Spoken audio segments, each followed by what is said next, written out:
1894년 첫 방문 이후 1897년까지 조선을 총 4번에 걸쳐 방문했던 영국인 이사벨라 버드 비숍 부인은 우리에게 온돌방 에피소드로 유명합니다. 손님을 맞이한 주막의 주모는 그녀를 위해 장작을 아낌없이 떼었고 한겨울 그녀는 숨이 막혀 죽을 뻔해 문을 열자 호랑이 온다는 소리에 질겁을 하고 창호지에 구멍을 뚫어 숨을 쉬었다는 일화를 이야기했죠. 이사벨라 비숍은 영국의 빅토리아 여왕이 통치하던 1837년부터 1901년의 빅토리아 시대 여행 작가로 1872년 오스트레일리아로 향하는 배의 갑판에 섰을 때 그녀는 40살이 넘은 나이였습니다. 어릴 적 딱딱한 의자에 앉지 못할 정도로 몸이 약해서 평생 감기나 다른 병에 걸려있던 그녀의 여행기는 늘 불평불만이 잦은 편입니다. 조선을 처음 방문한 해는 동학농민운동이 일어났던 해로 당시 조선을 처음 경험한 이사벨라 비숍의 평가는 그야말로 부정적인 시각이 전부였을 만큼 비관적이었는데요. 당시 운송수단은 가마였기 때문에 약한 그녀는 투덜투덜대며 조선시대 여인상을 비판적인 시각으로 남기기도 했습니다. 내가 베이징을 보기까지는 서울이 지구상에서 가장 불결한 도시였으며 사오싱의 냄새를 맡기 전까지는 가장 악취가 심한 도시로 대도시로서 수도로서의 천박함은 이루 말할 수 없을 정도였다고 평합니다. 비숍의 한국에 대한 불쾌했던 첫인상은 내륙 여행 도중 완전히 뒤바뀝니다. 초창기 이사벨라 비숍은 영국인답게 일본 침략을 부패한 조선을 개혁하고자 하는 일본의 노력으로 이해하는 일본을 좋아한 여행가 중의 하나였습니다. 그녀의 눈에 일본군에 대한 한국인들의 분노는 도저히 이해할 수 없는 현상으로 일본 여행기인 일본에서 아직 발길이 닿지 않은 곳들에서 서구 문명을 적극적으로 받아들이고 이를 따르려고 하는 조용하고 친절하고 예의 바른 나라로 그리고 있죠. 그런 그녀조차도 조선인들이 몽골, 중국, 일본인보다도 더 키가 크고 잘생겼다고 평을 하는데요. 점차 한국에 대한 시각이 애정어린 시선으로 바뀌고 있음을 알 수 있습니다. 한국인은 참신하다. 그들은 중국인과도 일본인과도 닮지 않은 반면에 그 두 민족보다 훨씬 잘생겼다. 한국인의 체격은 일본인보다 훨씬 좋다. 성인 남자의 평균 신장은 163.4cm다.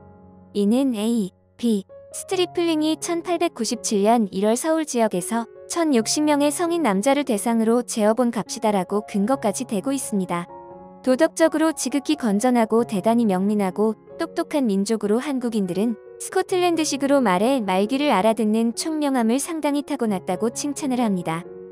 실제 나이가 20대 초반임에도 불구하고 50대로 보이는 한 일본 여성을 예로 들며 일본 여성은 결혼하면 젊었을 때를 알 수 없을 만큼 변하며 피부는 무두질된 가죽처럼 보인다고 했는데요. 반면에 조선의 양반과 주인집 부인은 매우 예쁘고 더할 나위 없이 고운 피부를 갖고 있었다.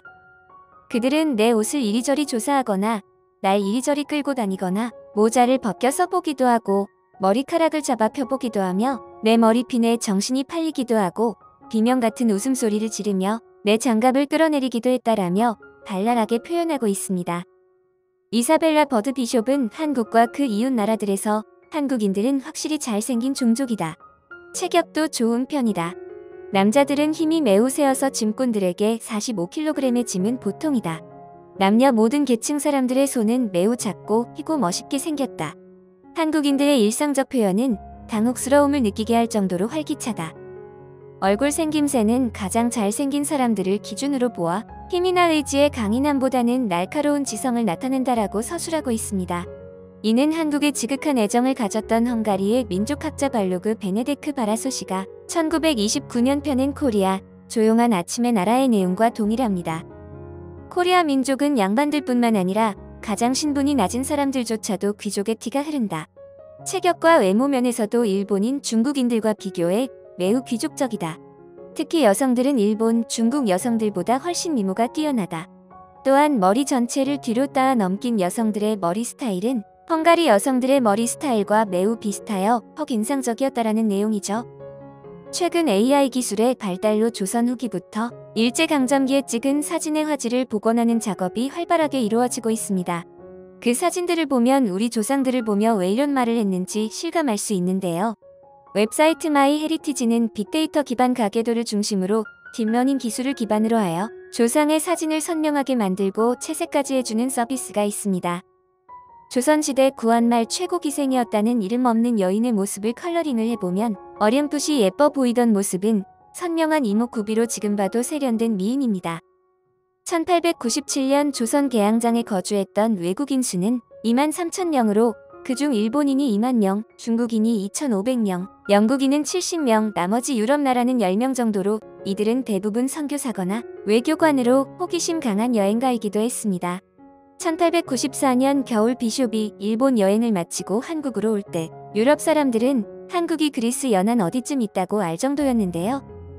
이 시기 조선을 방문한 서양인들은 수많은 사진 기록물을 찍고 고향으로 돌아가 자신이 경험한 고요한 아침의 나라 코리아에 대한 책을 써서 큰 주목을 받습니다. 100년 전 외국인들이 경험한 조선인들의 특성 중 눈길 끄는 것이 있습니다. 바로 외모 칭찬입니다. 고요한 아침의 나라 조선이라는 책을 쓴 영국인 시세비지 랜도어는 책에 실린 모든 사파는 그의 손으로 직접 그린 것으로 일본을 거쳐 돌아본 기타의 탐험가들과 같은 여정으로 조선에 당도했는데요. 서양 사람들이 조선 여성의 매력을 분석하게 될 때 찬반양론에 부딪히는 것은 사실이지만 평균적으로 조선 처녀들의 매력이 다른 나라의 처녀들보다 못하다고 말할 수는 없다. 일단 아름답게 생긴 한 처녀를 보기로 하자. 슬픈 듯한 모습의 작은 달걀형의 얼굴을 가졌다. 그녀는 아치형의 눈썹과 긴 속눈썹 때문에 타원형의 새까만 눈이 부드러워 보인다.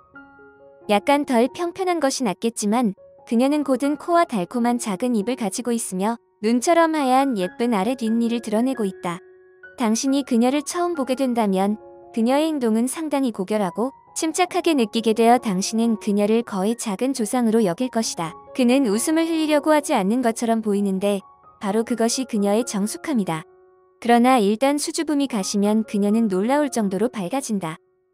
청순하고 자연스러운 게 그녀의 주된 매력이다. 유럽 여인의 아름다움은 한국 여인의 아름다움에 비견할 바가 못 된다. 왜냐하면 그녀는 그렇게 키가 크지도 않고 체형이 빼어나지도 않지만 내 생각에는 극동 민족의 여성들 가운데서 보기 드문 세련된 미모를 갖추고 있기 때문이다. 일본 여성은 보다 예술적으로 차려입지만 조선의 비너스와는 비교가 되지 않는다라고 귀족적이면서 친해지고 나서야 드러나는 표정 변화에 깊이 매료되어 버린다고 이야기했습니다. 그는 조선 여성의 미모가 유럽 여성의 아름다움의 표준에 가장 가깝게 근접해 있다고 평가하는데요. 그녀의 의상은 우아하기보다 어색하고 딱 어울린다고 말할 수 없다. 그럼에도 불구하고 그러한 의상이 눈에 익을 무렵에는 그것을 입은 처녀가 매우 아름답게 느껴졌다라고 평하죠. 세비지 랜도어는 한국인은 아마도 중국인이나 일본인 닮았겠지 하는 일반의 생각에 반기를 들었는데요. 그런데 사실상 그들은 그 어느 편도 닮지 않았다. 물론 이 나라의 중국인과 일본인의 일반적인 용모가 스쳐간 분명한 흔적을 남기기는 했다. 체격과 혼혈에 관심이 있는 사람에게는 조선만큼 흥미를 끄는 나라가 없으리라 여겨진다라고 말했습니다. 그가 또 주목한 것은 단순한 외적인 모습만이 아니라 쿨한 조선인들의 기질이었습니다.